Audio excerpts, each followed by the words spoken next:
That's it, guys. SideQuest is dead. The podcast is dead. SideQuest Fitness will live on. I'm still coaching.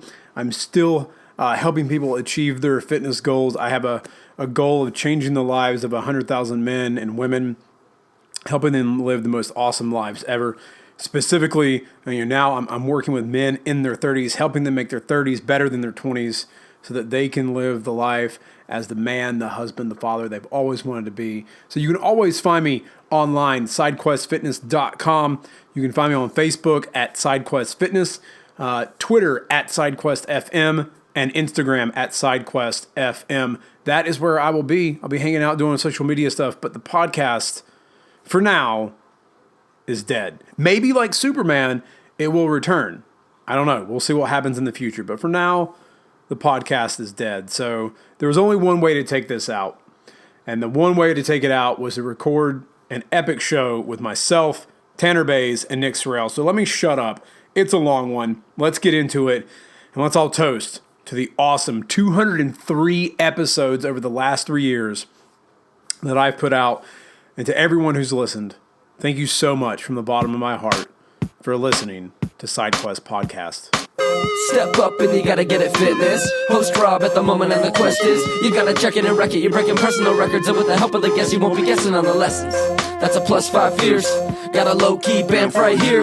You wanna meet him, there's no better way to greet him than to strike a boss pose. Take a look into the mirror. Well, it's crazy that this podcast thing, I met two guys that I never knew in real life, just through the internet from some articles they wrote, became really good friends with them, and they both have taken shit so large in the last 2 days, they've stopped up my toilet. So, fuck you guys. That's all I gotta say. Hey, what's up? It's the last episode ever of SideQuest Podcast, and I'm here with those two jackholes, the one and only Tanner Bays. Hey. And Nick Sorrell. You got my name right. I should have totally fucked it up in the last episode. Sorrell. Squirrel. Yeah. That squirrel guy. And Adam Ali is here in spirit. And by spirit, I mean, I think he died. So may Physiconomics rest in peace. #bruise. #bruise. So Adam, if you're listening to this from the grave, come back to us. We miss you. We're also watching football right now. It's the Cowboys. Cowboys are playing the Redskins. Yeah. So you know what week of the football season it is. But yep, that's it, guys. SideQuest Podcast is done. This will be episode 202 or 203. Probably 202. I'm going to be lazy and just finish with the 3 episodes I have. So first off, I want to say thank you all for listening. If you've listened for the last 3 years, thank you. It means the world to me. Am I done podcasting?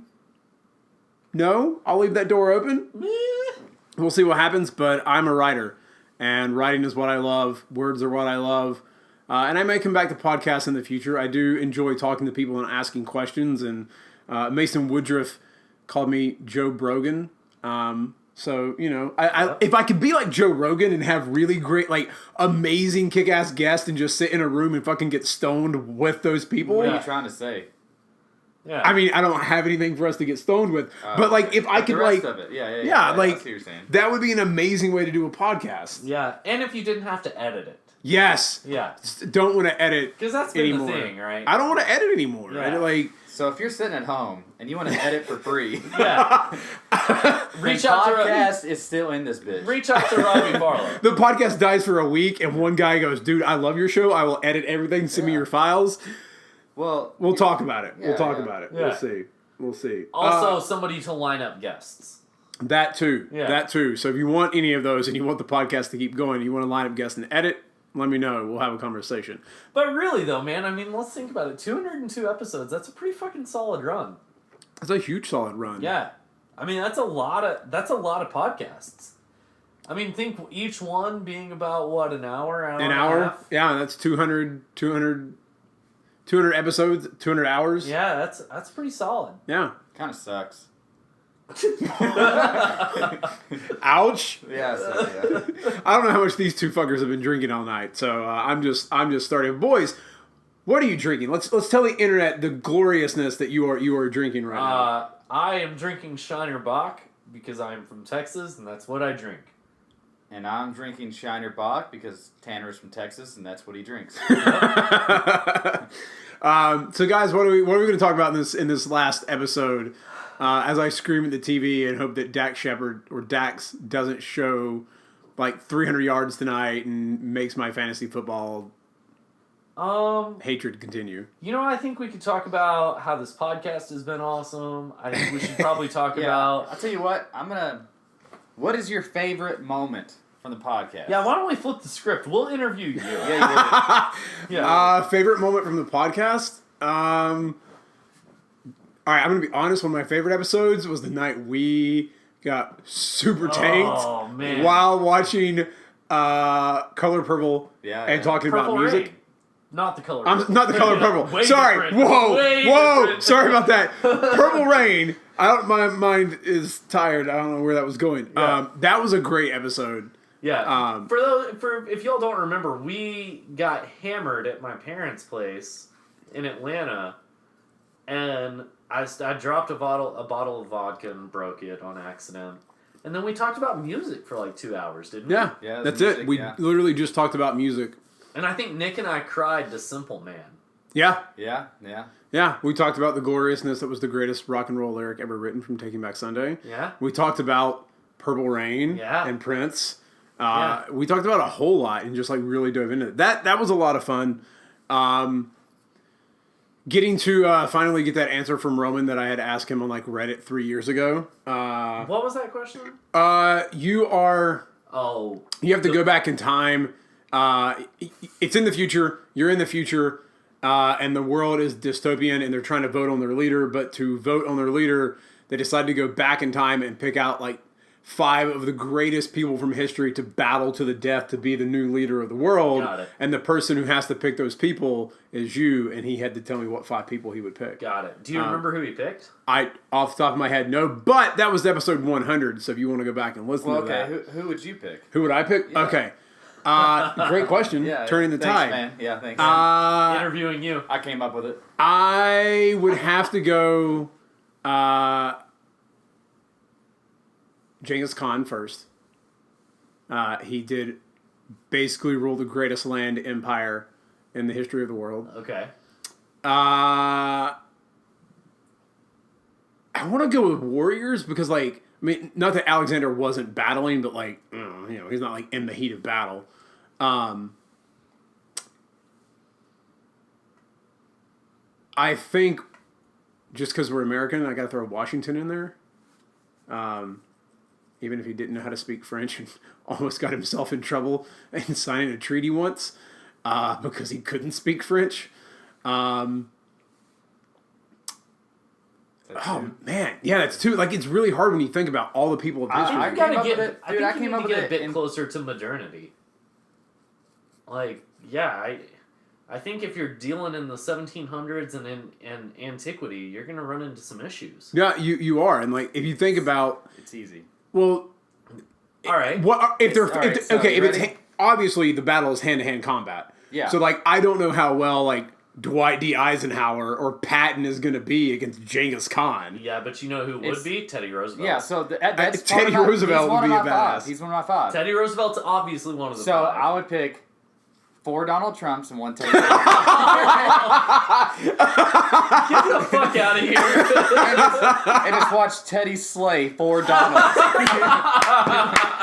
Yeah. Ah, that's awesome. I love that. I love that Yeah, answer. yeah. Just Yeah. watch Teddy slay 4 Donalds. Yeah. Yeah. Yeah. Oh man. So, all right, talk to us then. If you're done with the podcast, what are you moving on to? What do you got in the works? Just writing more. Working on some video things when I can. It was really easy at MFF this summer to do video. It's very hard here because I'm by myself and don't have other people to really help. And when I work out at the college gym, music is playing in the background and I can't really. And I can't. There are a few other places I could do it in town, but it depends on what I'm trying to do. Honestly, just digging into more writing, trying to maybe get this novel idea that you and I have been throwing around, kind of going, Tanner. Yeah.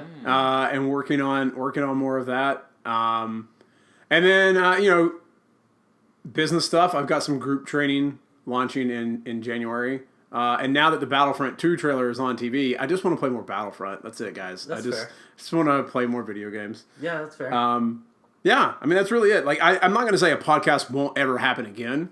Moving into the sphere that I'm moving into now, my goal is to change the lives of 100,000 men and help them live a more awesome life by realizing that their 30s is not some decade where they have to basically get fat and miserable, and then in their 40s go, oh my God, I have diabetes and I want to watch my kids graduate high school. I need to get my shit in order. Like, Right. Make your 30s better than your 20s and really work through that for the next decade. So maybe I'll launch something, for men, talking about, lifestyle, men's issues. And I don't mean like stupid issues that happen, like whatever that fucking men's rights bullshit is, but like, we're men. We need to like figure out what it means to be a man in the modern world and not be, some douchebag Donald Trump type person. Yeah, I get that. Yeah. Yeah. Yeah, so that's sort of where things Sounds like are a going. terrible idea. You need to keep podcasting. Well, if someone wants to edit, Yeah. I just don't want to do all the. So I once don't again, yeah. don't want to edit. I want to write. Writing is what I do, and I Right, would yeah. rather edit my words that I write than speak. Yeah, that's So- fair. I get it. Yeah. Yeah. Yeah. Actually, that question, what if we did 5 superheroes that had to battle to the death? Or video game characters? Superheroes, I'm going to go Thor, Superman, Wolverine, Deadpool, and then just because I'm comedy. such a Batman fanatic, Batman. You know what? Batman kind of looked like a bitch in Justice League. I haven't seen it and don't care to see it. I haven't seen it, so I don't want to... No, I can't comment on that. He kind of looked like a bitch.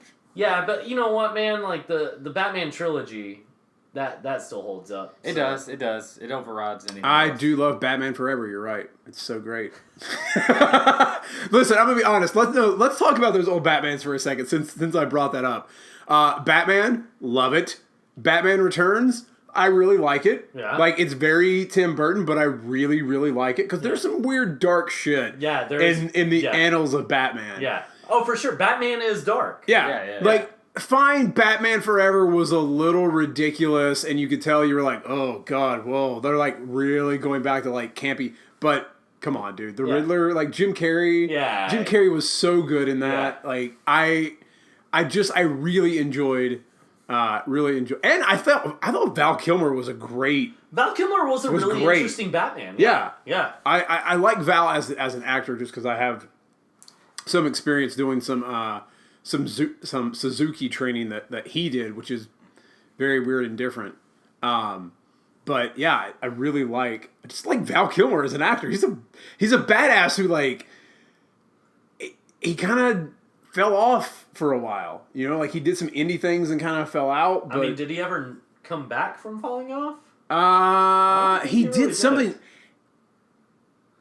He did something a few years ago that was like an indie film that was kind of a big thing, and then he kind of went back in the shadows again. I think he's going to be like Michael Keaton. Went back to that ranch in Arizona or New Mexico or wherever it is. Yeah. Yeah.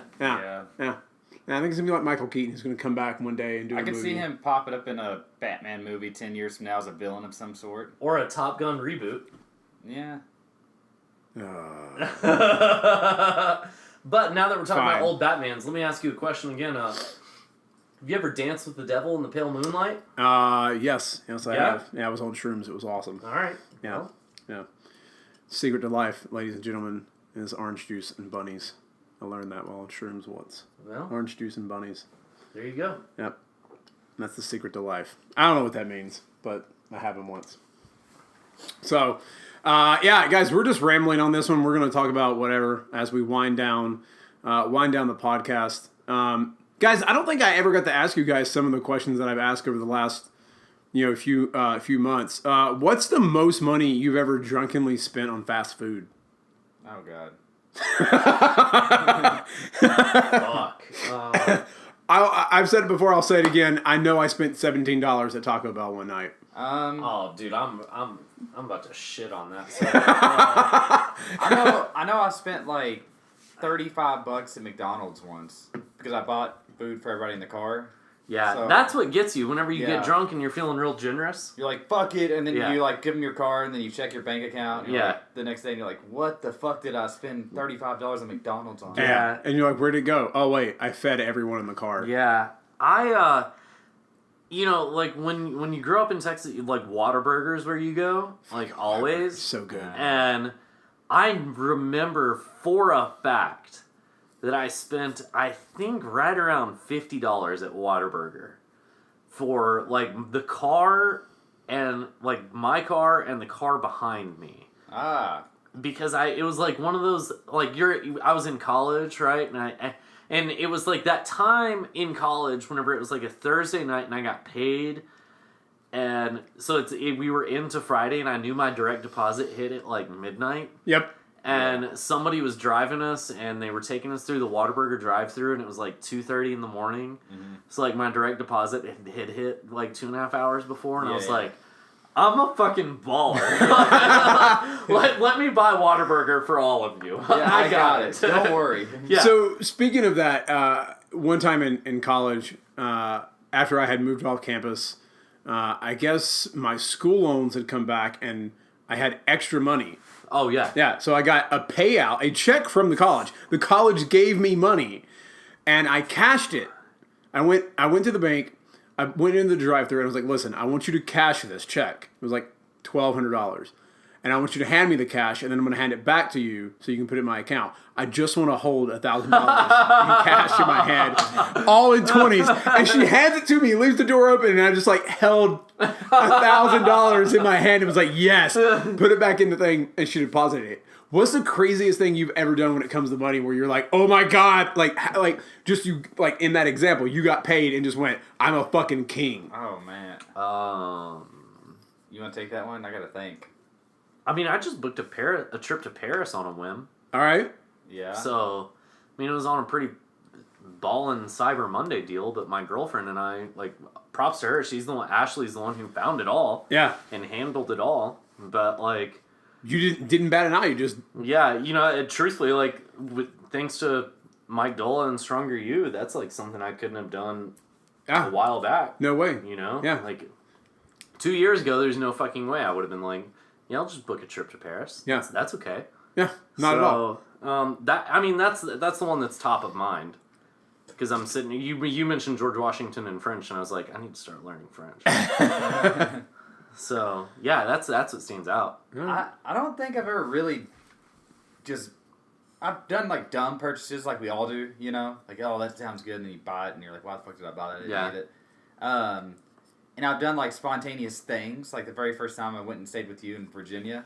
Yeah. I drove out there just in the middle of the night. But like even then, like I never spent that much money on any of these like trips or whatever.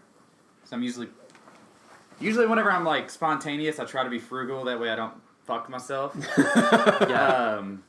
So I haven't really done anything that crazy as far as money goes, like as far as just going on a whim. I do remember. No, I didn't do this, but I remember when we were in... Actually, I don't think either one of y'all were there. Did either one of y'all go to Toronto for the... Nope. I didn't. No, Yeah, I know the stories. story you're about to tell. So I'm hanging out with Jason Helmus, who has his podcast episode. Yeah.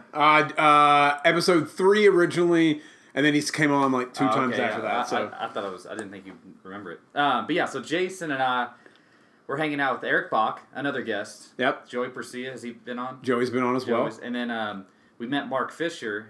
Has he been Mark's too busy. There's no way I was going to get Mark on the show. And yeah. What a douche. I'm playing. But yeah, so we went out with them to this nightclub in Toronto, and did you meet Drake? No, didn't meet Drake. No, Drake. But Mark got us like VIP for Luca. Oh, what's that dude's name? Hokovar? Yeah. Hokovar? Yeah. However you say it. Yeah, he's like based out of Seattle or Yeah. Portland or something. But it was his like bachelor party or some shit like that. So we're VIP in this like fancy ass club, and we run out of liquor, and we're all having fun. And Jason's drunk, and he's like, "Dude, I'm gonna buy 2 more bottles." I'm like, "Oh, this is a great idea, like, because we want more alcohol." So like, You should do this. Yeah, yeah, you're gonna provide it. This is great. So he goes, and it's like 6'4" beautiful Amazonian woman walks up with an iPad, and Or do you want? Woman. Yeah. He purchases the 2 bottles, gets his bottle of whiskey and a bottle of vodka, and he comes back over, and he's like, he has this weird face, and I'm like, he's like, what's up? He's like, those were so fucking expensive. I'm like, how much were they? And I can't remember, I think it was like $250 a bottle or something like that, and he had just bought 2 of them and then tipped her, whatever he tipped her. So, that was him. That was probably his moment, if he had to mention it. How good did that liquor taste at like $250 a bottle? It tasted pretty good. Yeah. And that was also the time of the night where, like, you're already fucked up. You're already fucked up, so yeah. It all kind of tastes like water. It could have been fucking Heaven Hill or some shit. Yeah. So Yeah, but, right. the funny thing, too, is, like, there hits a point in every drunk, like, in every drunk experience where, like, you're continually drinking, and all of a sudden, like, things just start flowing a bit easier. It's like alcohol loses its viscosity, and it just starts flowing at a rate that you're like, I'm a champion right now. Yeah. Everything that I'm drinking milk and honey. Yeah. And this is how it was meant to be. Yeah. And that's the dangerous, for me, that's one of the dangerous things with alcohol is that, like, with whiskey, I'll knock back 3 and I'm like, fuck, I've just spent $25 on whiskey and I just drink it like water. Yeah. Like, I'm not drunk yet. I'm not really even buzzed, which is weird because, like, whiskey doesn't hit me like beer does.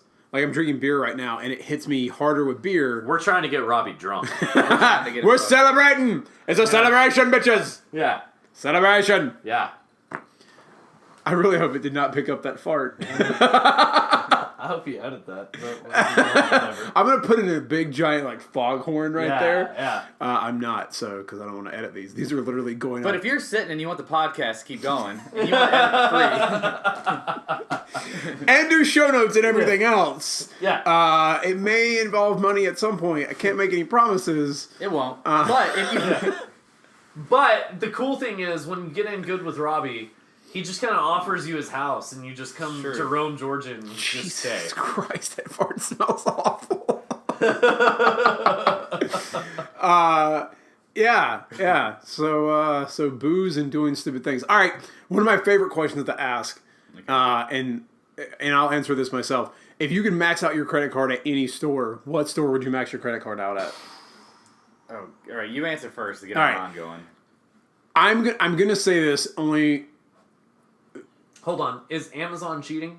See, everyone says, like, because Amazon has everything, Yeah. I'm not sure if you could max your card out, like, because you could buy everything on Amazon. It would take a while. Yeah. Think about that. Think about how large that cart would be for you to buy everything on Amazon. I mean, dude, I have an Amazon wish list of books right now that is literally over 1,000 books long. It's a lot of books. So, I think that's my first guess. But keep going. I think a place that, like, I would love to max my card out at, it would have to, you know what? It would probably be somewhere that is, like, a great store where I can get, I'm trying to think, like, I wanted to say a really good guitar shop with, like, really rare guitars. Just because they age well and you can resell them for a pretty high value. I don't think it would be technology. It wouldn't be clothes.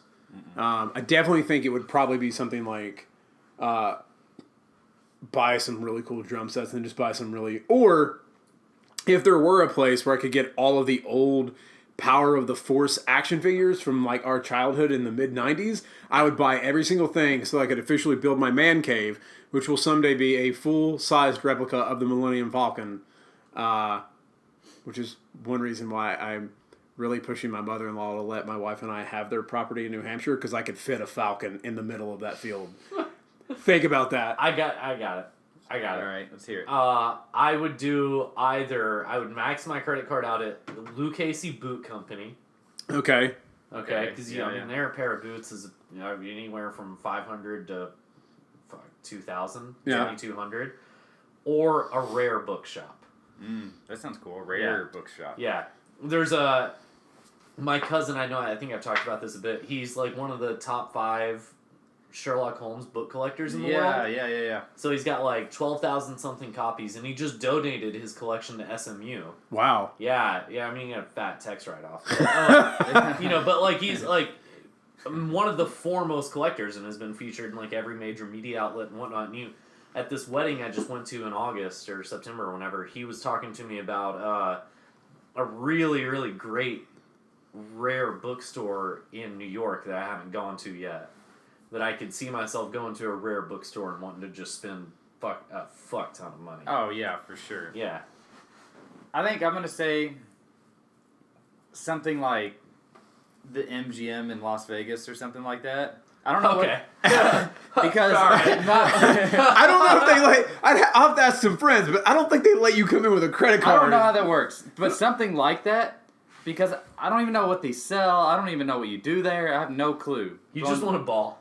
But I know whatever situation would require that, it's like something that I want to be a part of. All right. That's like destiny, you know? You know, that's a trip we should take is Vegas. I'm going in April with Jason, and you two should too.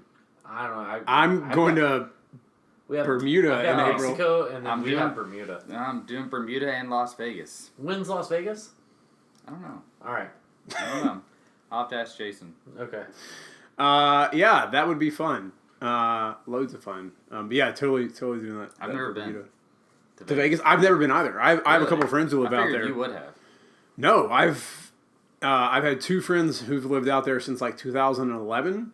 Really? One of them deals cards. The other works for like Marriott and like their timeshare stuff. And he's told me, he's like, dude, it's crazy. Like you walk in and you never pay for booze.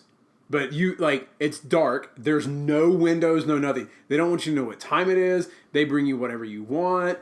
Like, he's like, I've gone $5,000 up, and I'm like, I'm not quitting, and then I've lost it all.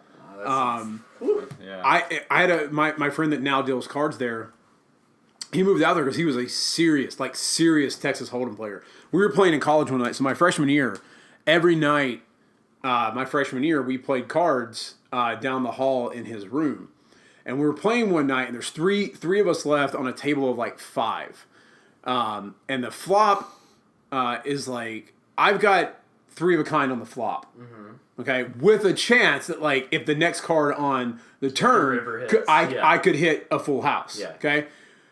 So it hits, boom, full house. So fuck it. I'm gonna ride this. I'm gonna go all in. I'm gonna push. The guy beside me, same thing. I'm like, all right, all right, you're calling me, so I go all in. He calls me. River comes down. Now, what I didn't know is he had hit a full house while I had hit a full house on the turn. He hit it on the river. This girl is just sitting there, and she's like limping in with us, and we're like, what the Okay, she's bluffing. We have no idea.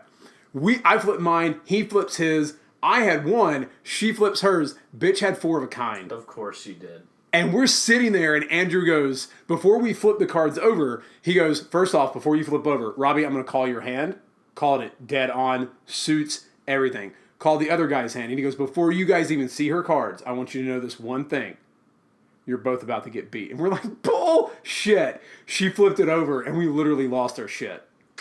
And he was like... Sounds like a fucking magician more Yeah, than dude, good poker Texas players just know They they know- know the odds. They know the odds, and he knows how to bet. And he said that when he moved to Vegas, he was like, the biggest problem when I moved to Vegas is that because the economy had tanked and it was a quick way that a lot of people were making money, everyone started reading about poker, and all the shit that like dumbasses would have done, people weren't doing, and like because they had read all these books, and it made the game so much harder. That makes sense. That's how stuff works, yeah. Yeah, but he did say, he was like, man, I will tell you one thing. No 23-year-old dude should ever have $25,000 in cash in his hand because it just does really stupid things to your brain. Yeah. I could see that. Yeah. I could see that. Yeah. Yeah. Sounds fun, though. Sounds like something I want to be a part of. It does. Sounds... Except I'm not 23 anymore. No. Yep. And I don't have $25,000 to just blow. Or around my hand or available to be At had all. in my At hand. all. Yeah. At all. So, I don't even know where we are in time in this. I'm going to assume somewhere around like 25, 30 minutes. Got Guys, what was your because I know you guys have listened a few times and you've been on a few times. Yeah, what were your on a lot? What were your favorite experiences of the podcast when you were on or people you listened to? You want to go first? Yeah, I'll go first.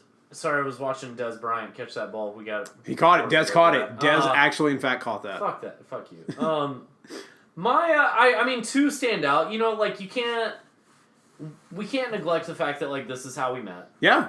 You know, and that like we met. And you were wearing a Batman shirt, I think, the first night. I think I was. Yeah. I think I was because we did that on Skype. And Yeah. as you can't see this now at home, listeners, but I'm wearing a Batman shirt now. And you know that's how we met, and we wound up talking for like 2 hours. 2 hours. And we were like, we should have pressed record. So let's talk for another hour. Yeah, so we wound up talking for like 3. So that was really cool. And I was actually telling Nick this story. I don't know if I've ever told you this. You got me to get on that podcast via Twitter.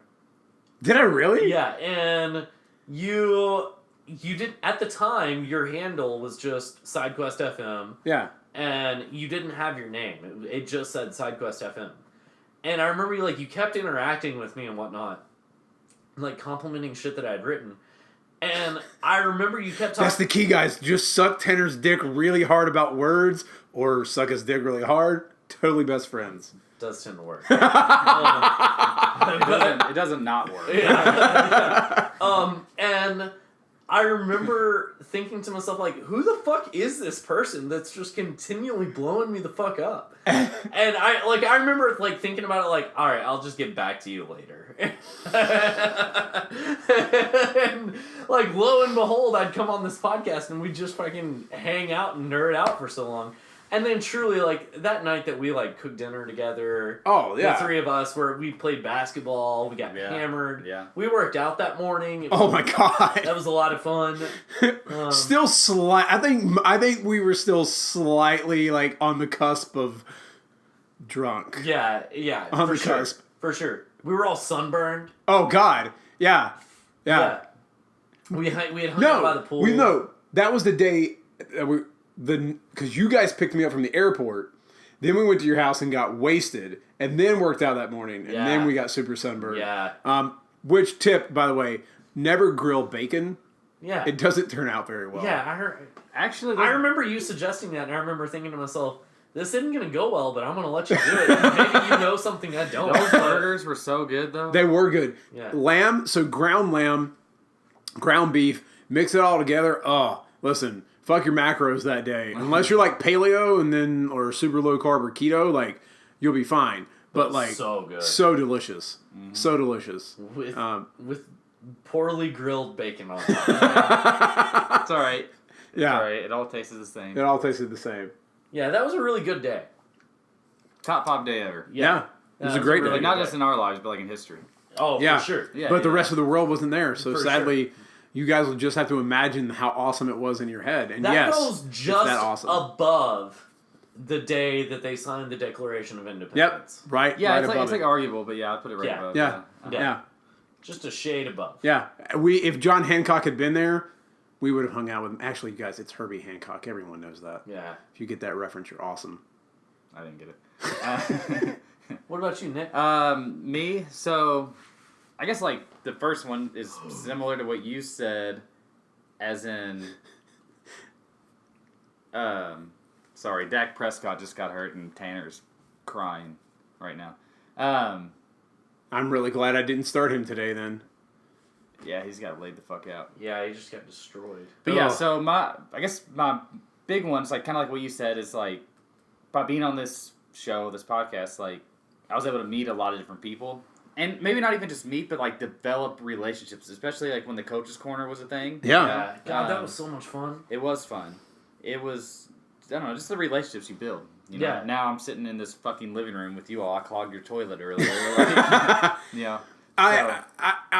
To jump on that, I'll say to anyone who's listened or is listening, like, the internet really is a magical place. Yes, there's a lot of shitheads out there, and yes, it's a place where a lot of people tend to just Be terrible. be terrible human beings. Yeah. But you can meet some really amazing people. So Yeah, we wouldn't be.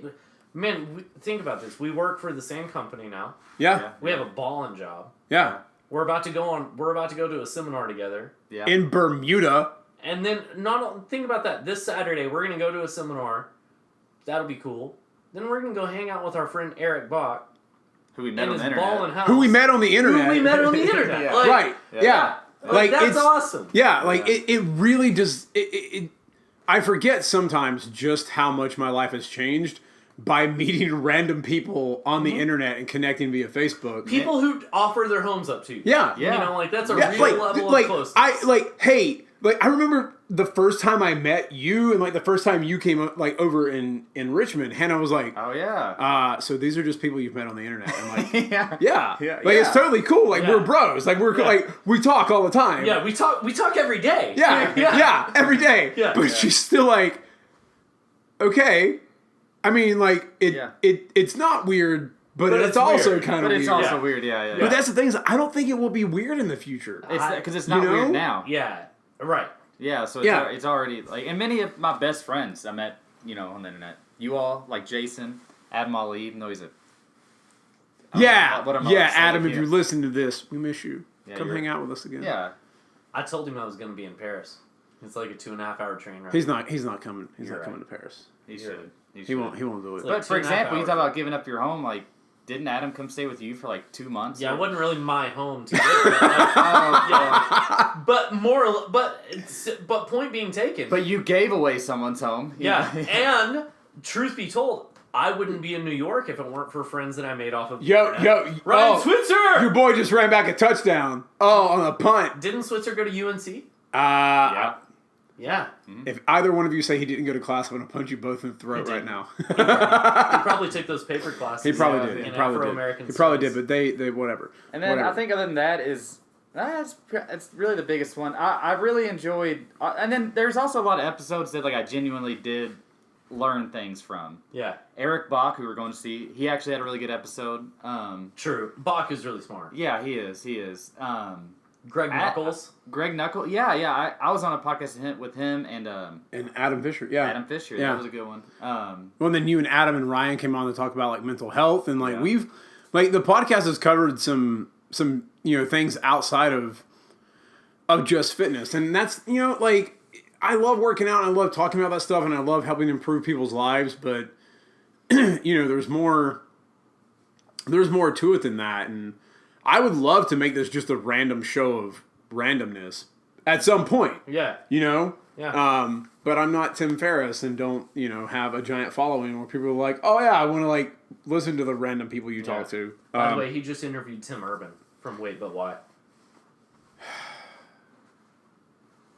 Actually, do you know who he just interviewed? He interviewed the number one or highest paid sex worker in the world. Really? Who works at the Bunny Ranch in Nevada. No way. She is a 4'9" or like 5'1" redhead. Really? Yeah. You the highest. gingers, y'all kill it. Yeah. Yeah. Yeah. You need to switch careers. Yeah. Probably. She But can work for Dennis I Hopper haven't at the I haven't got to ranch. listen to it yet, but she's a very big proponent of like sex workers having rights and like actually making it something that Yeah. that what she does, more open to the general public. I would and bet that's changing an the interesting stigma. interview. Yeah. I would love to listen to that, just because I think that is I a was to unique interview- perspective of I the think world. it was Joe Rogan. He had some girl come on who she fell into that kind of stuff, but she was online where she was on a message board or something, and she was a normal girl, just had a normal job, and some random dude was like, "Hey, I'll pay you $500 to pee in your underwear and send it to me," and she was like, What? and she was like, okay, this is weird as fuck, but I'll take $500. And then she started looking into it and realized it was a fucking thing that people pay crazy money for this stuff. So she just started getting on message boards and offering it up, and I forgot how much money was saying she was making. It was tens of thousands of dollars a month at this point, just Wow. doing videos and stuff like that. I wish I could remember. There's a this girl's book name. written by a woman that my wife has told me about, and her story is she was I guess she was an actress or in the some sorts of modeling. Oh my God, Washington is fumbling the ball like crazy tonight. into modeling in some way, and she got asked to be a part of this harem in like I don't remember the name of the country. Same player. But she was a part of like this sultan's harem. Really? And like she wrote an entire book about her time like living with him and partying with him and like I can't remember where it was, but like what it was like to like party and like meet him. Really? Yeah. Like she lived in a house full of like it was like the real world with nothing but like beautiful girl. Like basically it was The Bachelor, but with a dude who would like might come and like party with you, maybe like have sex with you, maybe like. And there were these weird, like, yeah, it's a really interesting story. But, like, there's crazy stories in the world that, like, you think, nah, there's no way. And yet, you know, something like that, the girl in Nevada, like, people pay to have sex with her, and she makes bukus of money, you know, off of it. And then, you know, you think about all the crazy stories there are in the world that it amazes me the things we don't know. Yeah. You know, that people go through and we think, oh, that's got to be made up. No, someone lived this. And this thing, to think, the stories that go untold. Yeah. You know? Yeah. You know, like, I wish my grandfather was still alive because I'd love to pick his brain about his time in the CIA. But, well, like, that's actually, like, an interesting point. Like, the stories that go untold is, like, there's a ton of those because everyone knows somebody, just some random person who's not, like, overly important. That sounds mean, but, like, but has crazy stories. Yeah. And we all probably have a story or two like that that's just really crazy. So there's probably tons. You know what's weird about that is I feel like I don't have crazy stories like that. You're not interesting. it's that's why your job for a while was to interview people. Yeah, you asked questions. Because I needed to steal all of their stories so that I can tell them Right. later I on. mean, I almost got married to a guy one night. You did. Yeah. Yeah. You did. We won't tell that story in the podcast yet. We got to wait a few years for that. Not right now in the world. Not right now in the world. That privately, if you want to know that story, you can email tannerbaze@gmail.com. Maybe he'll tell you. DTBaze, BAZE @gmail.com, and I'll tell you the story of the blue dress. That's about it. That's it. So guys, if you could go back in time, because I love asking these fun questions, if you could go back in a time machine to any time in history, where would you go? Lately I think the 70s, and I think I'd go to a lot of Led Zeppelin and Pink Floyd concerts. All right. Yeah. Yeah, definitely. I know for a fact the only thing I'd want to go see, and just because I want to be the person who could record it and be like, no, here's a definite number. The Battle of Thermopylae. Did each Spartan kill 10,000 Persians? Did they each kill, 1,500, whatever? Like, because the numbers are never they go from they each killed 1,000, Persians. They each killed 10,000. Like the numbers sound ridiculous. Mm-hmm.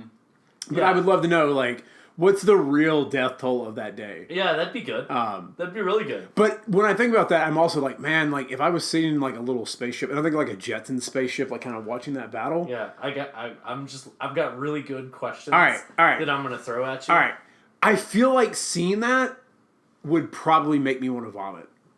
The Battle of Thermopylae. Yeah, if you think It'd be a pooling soup of death. Yeah, we think about those stories, and we think about we think about it from the Western perspective of Greece, about how heroic they were in stopping the Persian Empire, and they stood for freedom or whatever. But to see that, to really be on a battlefield on a day like that, to be confronted with the reality of death. Yeah. Surrounded by surrounded by it. Yeah.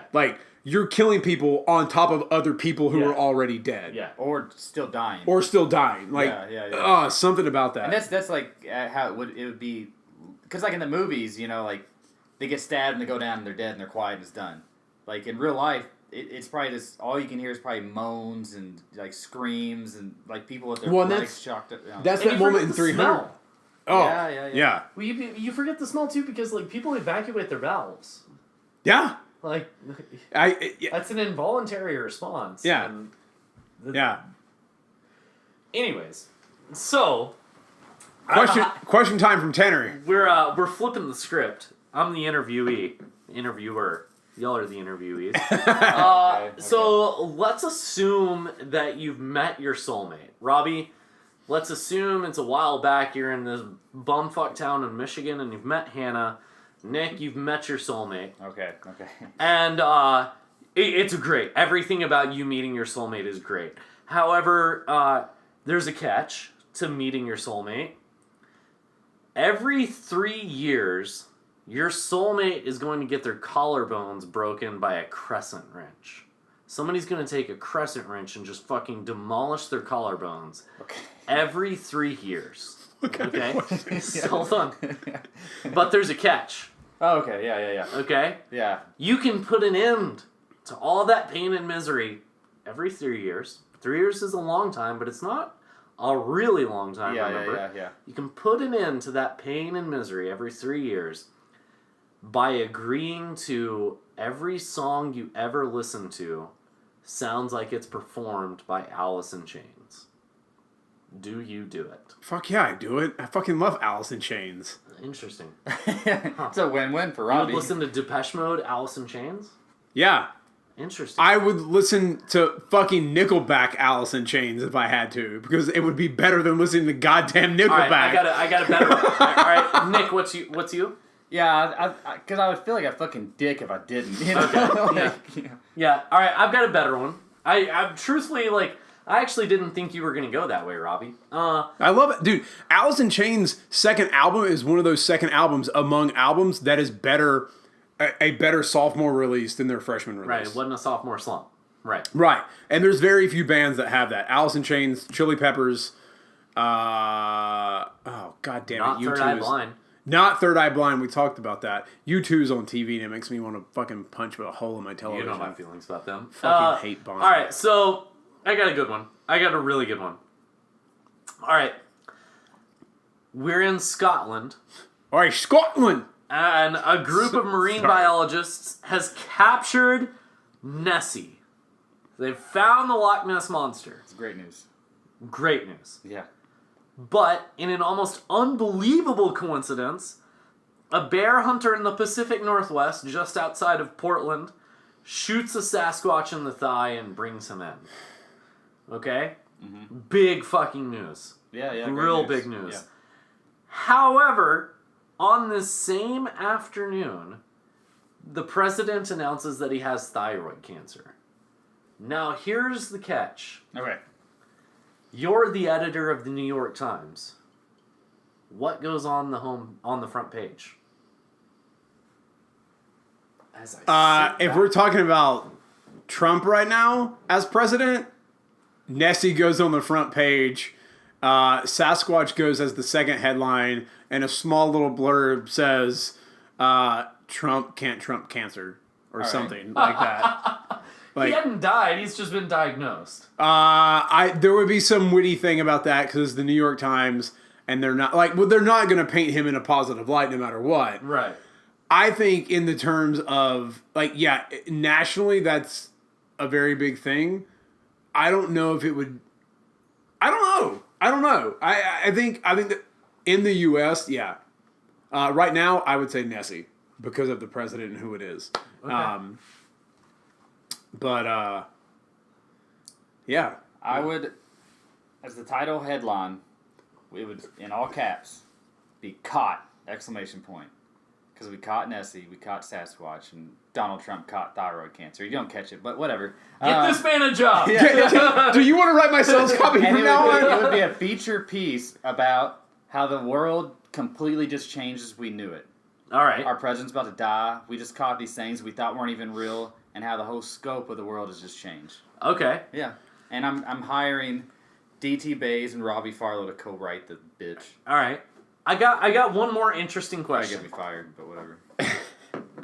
And for all of you listening at home, nothing insensitive by this question. It's just a random generic hypothetical. So don't read too much into thoughts on sexual orientation here. Let's say you're reading a novel. There's a novel that's been released called Interior Mirror. Okay. Okay, and it's just blown the fuck up, alright? Interior Mirror is just the biggest thing in the world.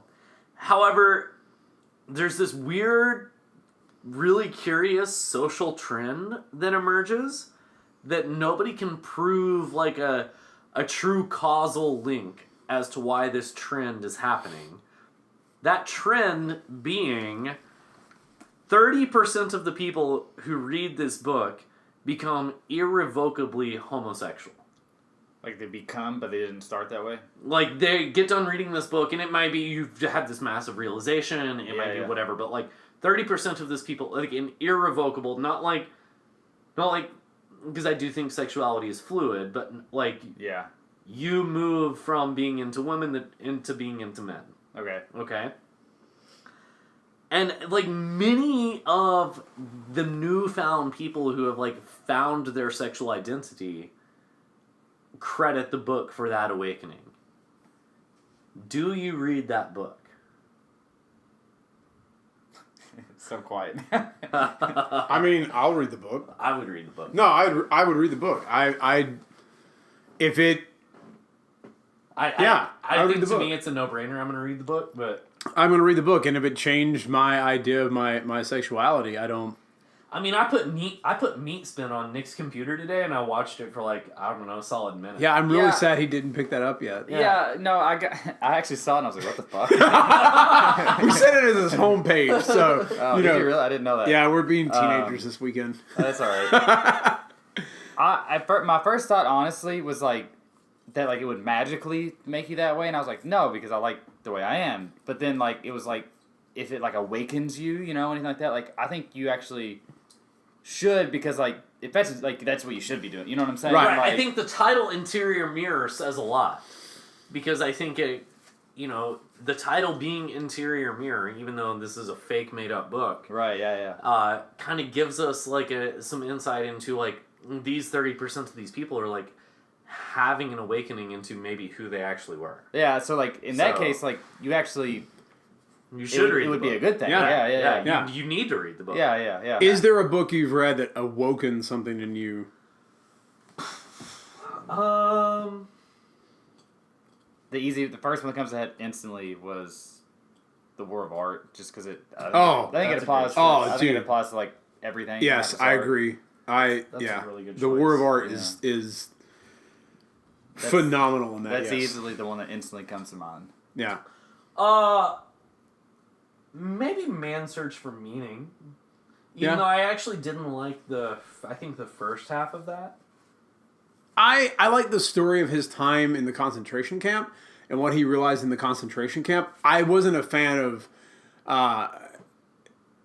his psychological what he wrote after. I don't know what the fuck I'm talking about. Tiny Beautiful Things. The both of you know that I just lose my shit over Tiny Beautiful Things. Yeah. And I think it's one of the best books. Tiny Beautiful Things, without a doubt. I went and saw the play version of it, and you can ask Ashley. I cried for 2.5 hours.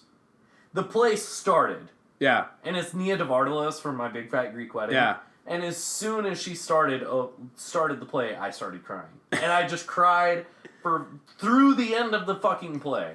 And like, I don't know what it is about Cheryl Strayed and her prose, and also, like, the way she's able to touch on humanity. I get that it's not going to touch on everybody, but it touches deeply on me, and that book, I recommend it to everybody that I come into contact with. It's true. Yeah. No, it was good. I loved it, but it didn't, like, there were parts that hit me, and then there were parts that I was like, okay. Yeah, like, I think I enjoyed it because there were parts that I was like, this is wrong. Yeah. You're giving bad advice. Yeah. Yeah, there were times I was like, I'm not a fan of that advice. Yeah. I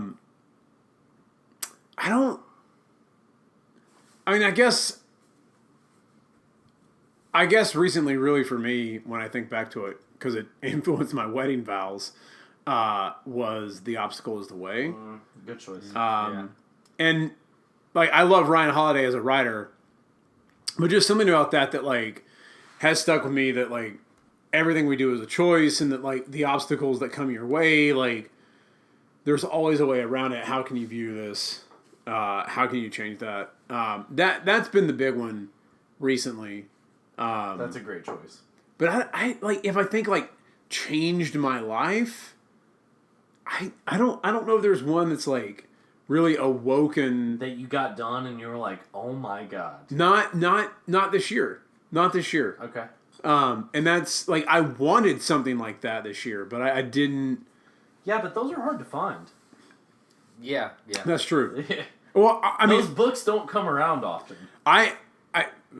Star Wars, like fucking Star Wars, and like half the video games I've played in my life have been that for me. Because I mean, let's be real too. Like, as much as I love The Name of the Wind didn't change my life. That's No. exactly what I was just thinking of. I was like, did that one do it? And I was like, Yeah, no, that, I not wouldn't. really. Yeah, Yeah. but it didn't. Maybe Mark Manson's The Art of Not Giving a Fuck. Not for me. Not for you. I mean, I enjoyed it. It Yeah. just didn't like. I think he's great and I think he's hilarious. But like, if you've read his blog for any period of time, you read that book and you were like, That's true. I get it. Yeah. I don't know. Yeah, we're all. You know what, man?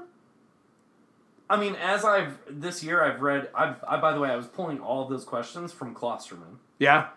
But Klosterman's "But What If We're Wrong" Oh. might have been a book that Ju- that actually changed how I thought about things. Yeah. I mean, everything he's written that I've ever read has actually changed the way that I think about the world. Yeah. And so that's probably the biggest compliment that I can give to anything I've read. Yeah.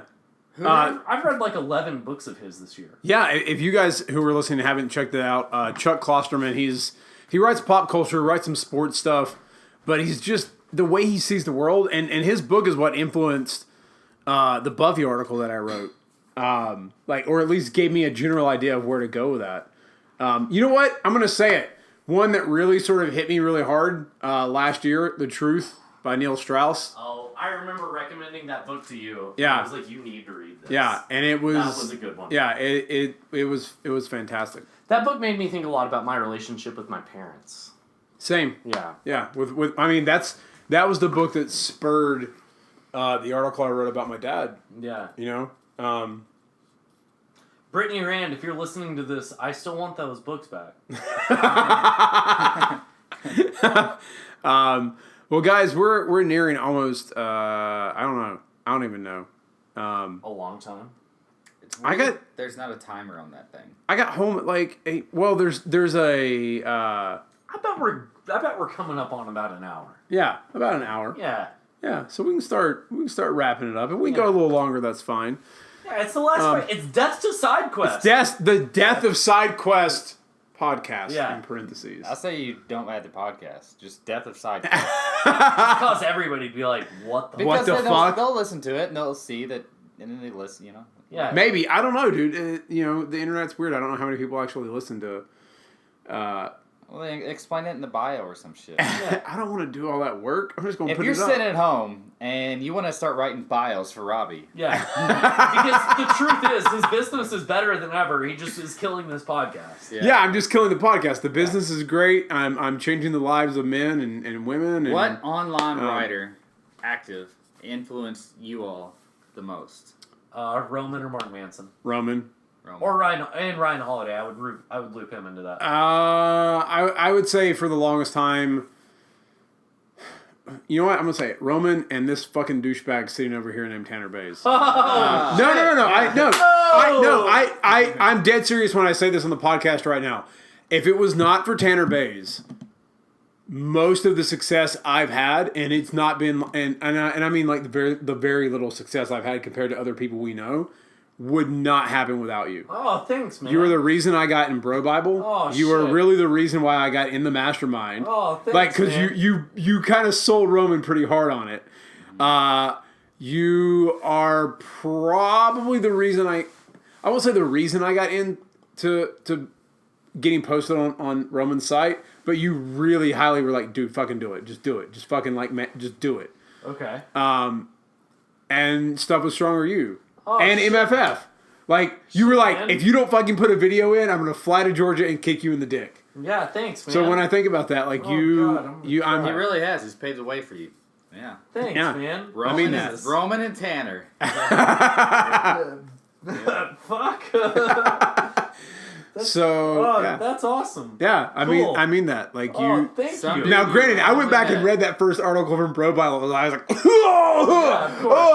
oh, God. As you should. Yeah. Oh, it was awful. Yeah. Oh, God, it was horrible. You should feel that way. It's like thinking about the first time you had sex and you got 3 pumps and you were done. Oh, dude, I didn't even get that. 1.5. Maybe You one. got like in and you were done. Yeah, for sure. I have a friend who was like, I lasted an hour and a half. I was like, fuck you. I have a friend who said that, and I was like, I think something's wrong with you. Yeah. Like, Hour and a half. Get out of here. Yeah. Nick was probably that person. Nick was that guy. I was that person. There's something about Nick Yeah. where I can see Nick like. I bet Nick has the endurance of like an ultra marathoner. It actually is not a good thing. Like if whenever I become sexually active, like I can't masturbate anymore. Really? Or I'll last too long. Yeah. Mm-hmm. Really? Yeah. You know, I'll be honest, and I know we're going over an hour or whatever, and Whatever, guys. You No, get to hear but- about our masturbation habits. but here's the thing, like sexual health is something that I've thought about more often, and in the last year or so, I've always been really intimidated to even write or talk about sex. Mostly because I'm like, well, I didn't like sleep with a lot of women. Like, I don't have a lot of experience. Like, what are people like? But I'm the socially awkward ginger kid. Like, if I talk about sex, like, I remember in college, I had a friend, and now you can think whatever you want in today's age. I thought it was a funny t-shirt. He had a t-shirt that said, I'm a vegetarian. Right. I thought it was funny. A lot of people thought it was funny in college. Now today, you can think whatever you want to think. But at the time, I was like, wow, that's really funny. I could have never in college worn that shirt. Right. I now could not wear that shirt. I wouldn't wear that shirt. Right. I wouldn't wear that shirt. Yeah. And like, But there are I'm a like, fairly libidinous individual. Right. But like there are things I know that like, I feel like I've never been able to talk about because like me talking about them with my friends is like, whoa, what? That weird. Oh, you should talk about it. You should, because Right. think about it, like there's at least just as many awkward people out there as there are people out there killing it. Yeah. That's You know what I'm true. saying? Yeah. That's true. And like to steal from Matt Wilson, whom I know you know, like talking about normal things begins to normalize that behavior. That's true. I think that it's important to be able to talk about experiences that we all share, because the reality is, if you have an experience, you share that experience with others.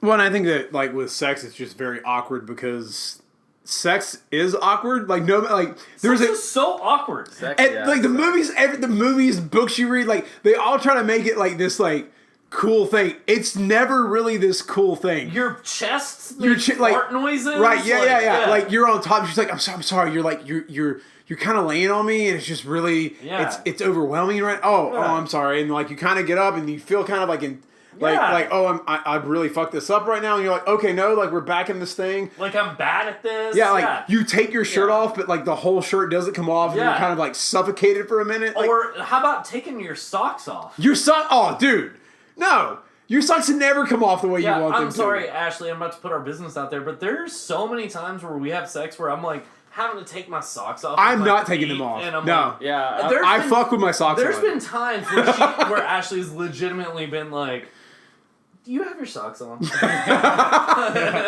I'll have to be like, yeah. I also Plus, like to keep my bedroom cold, so I'm keeping my socks on because I'm Yeah. gonna be honest. If there was an Olympics for sex, I would be the Michael Phelps of passing out afterwards. oh, I know. You Done. love that. Dude, I'm done, passed out, gone. Like keep my socks on, keep Yeah. my feet warm, Yeah, done. sex is weird.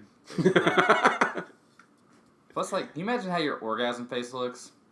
No, Oh, dude. no, they never look like That's what we should have, like a day every year where everybody on Facebook makes their profile picture of their orgasm face. Oh, that's, That's a a good great idea. Legit, their orgasm face. God, that's such a good idea. You know, funny enough, my wife has pointed out to me sometimes that I kind of do the Michael Jordan. My tongue goes out to the side. It's like him, when he's dunking, he's like.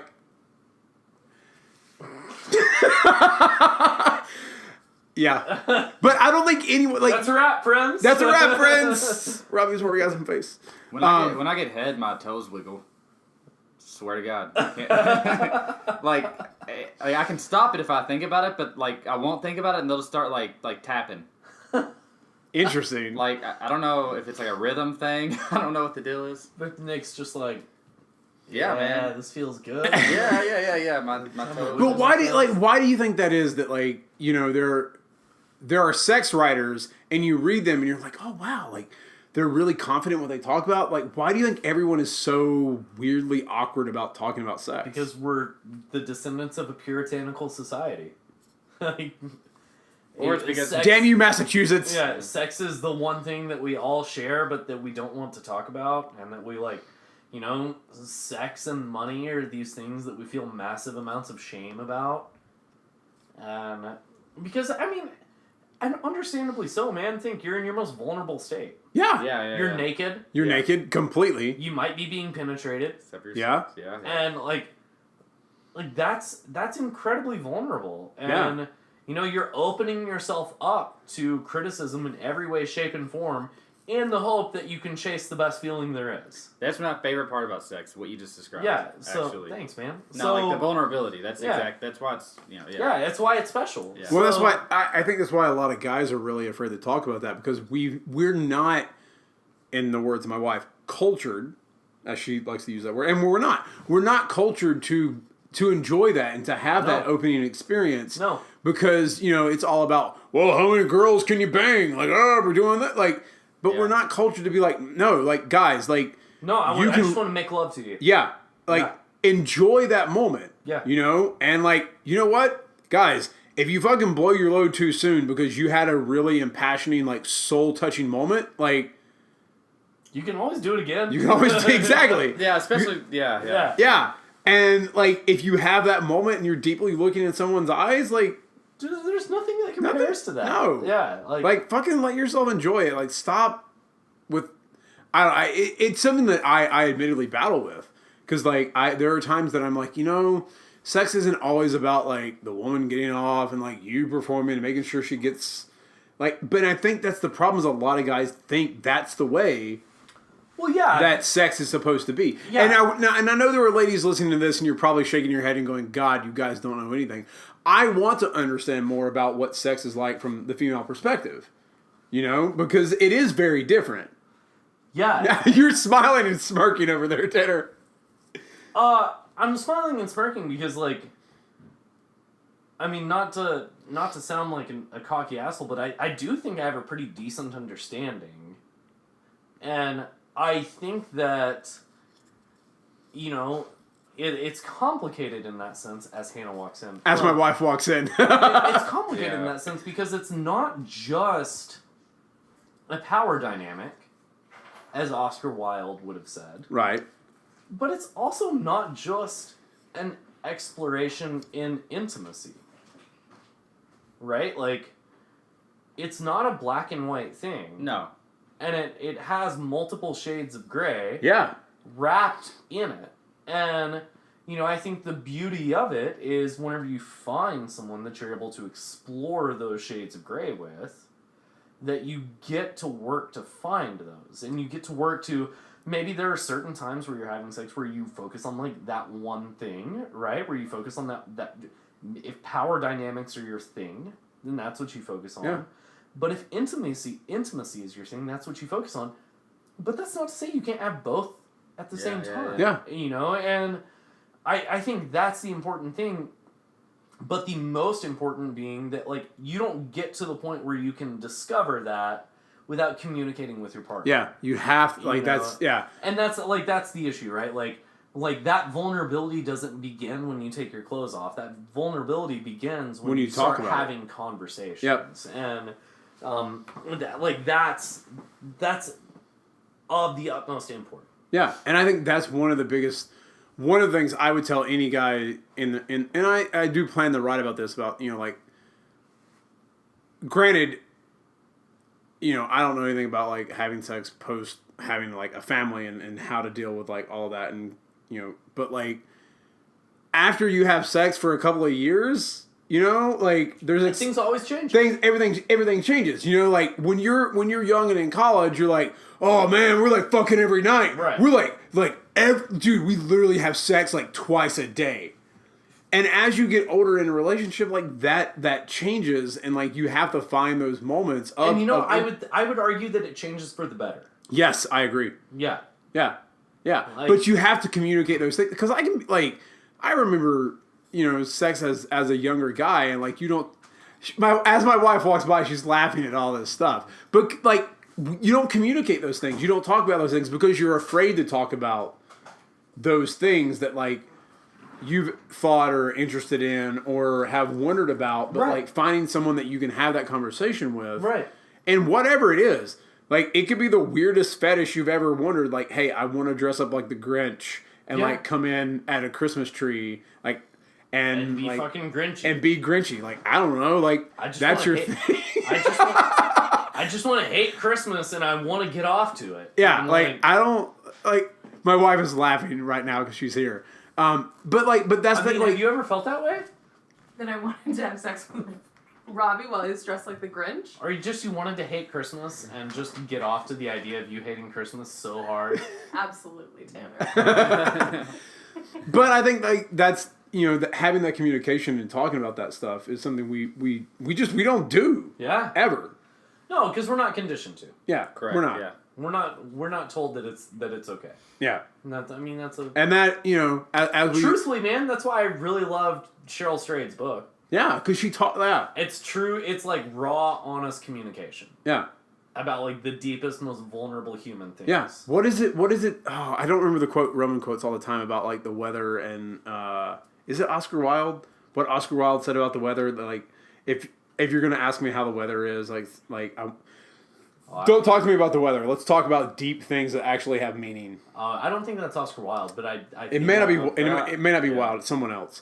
But like, don't like talk about things that have meaning. Like, especially in your relationship with someone that you're intimate with. Your spouse, your partner, your whoever. Like, even your best friends. Like it.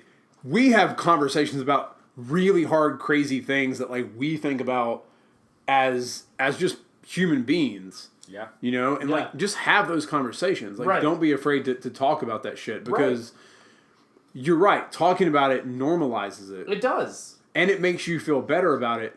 It again goes back to Jordan Peterson. Like if you don't name the thing that you're afraid of, you're always going to live in fear of it.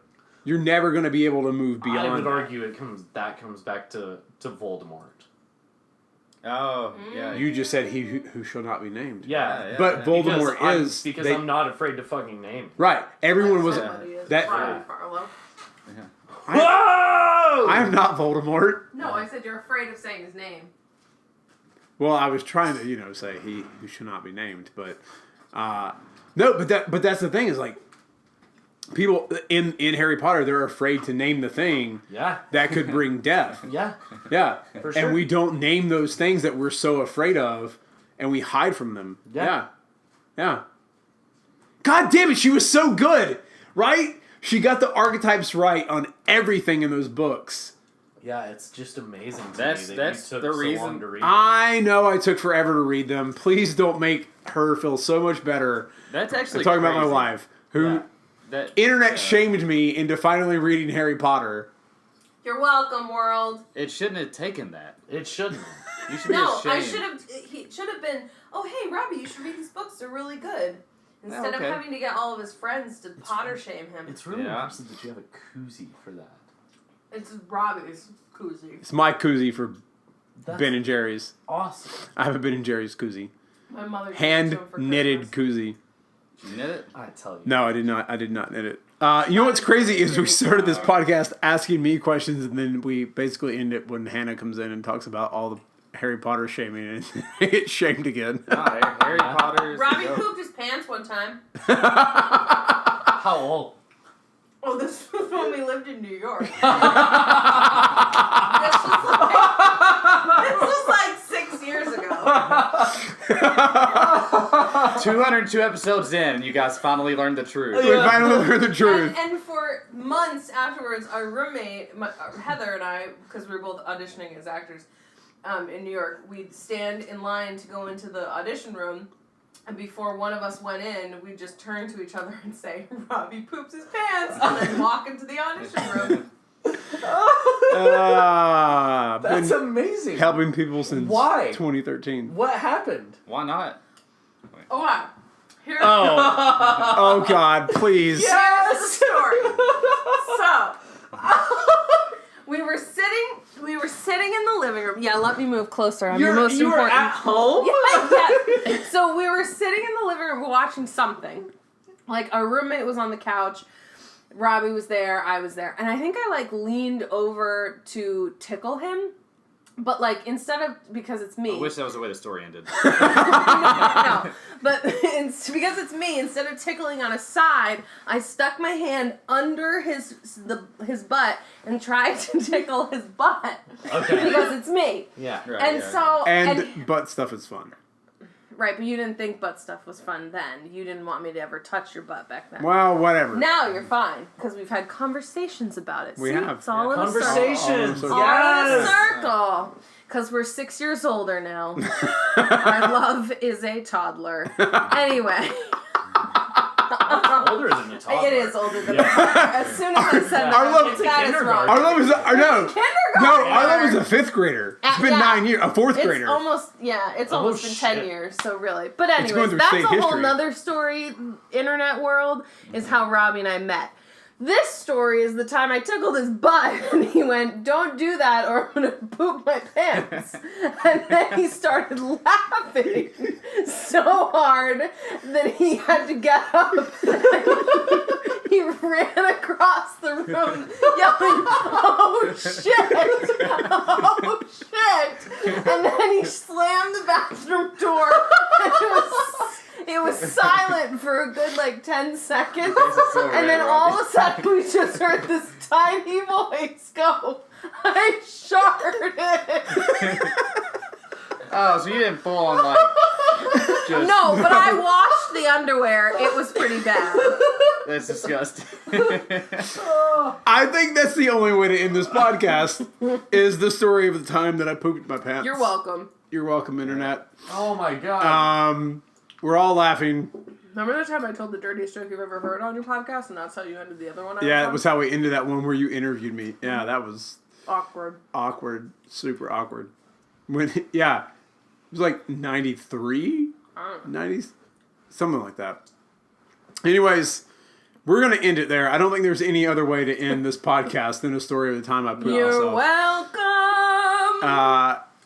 So all I want to say is to all of you who have listened to the end of this episode, I am the best you person have in you this have hung room. out for the gems. you've hung out for the gems. You've gotten the gems. Yeah. I from the bottom of my heart, thank you so much for listening for the last 3 years.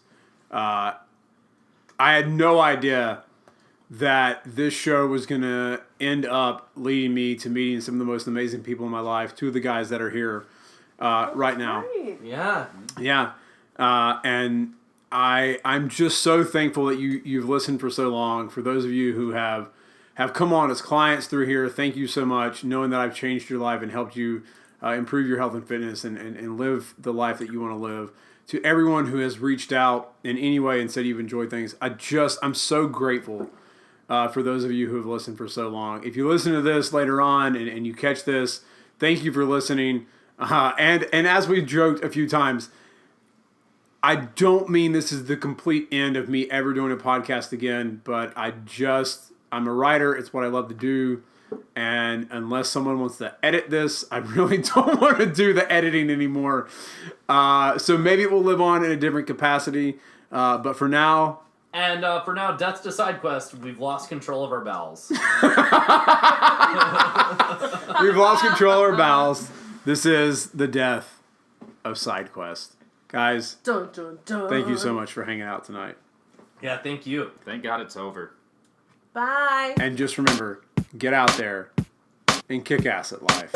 Step up and you gotta get it fitness. Host Rob at the moment and the quest is you gotta check it and wreck it. You're breaking personal records and with the help of the guests you won't be guessing on the lessons. That's a +5 fierce. Got a low-key bamf right here. You wanna meet him, there's no better way to greet him than to strike a boss pose. Take a look into the mirror.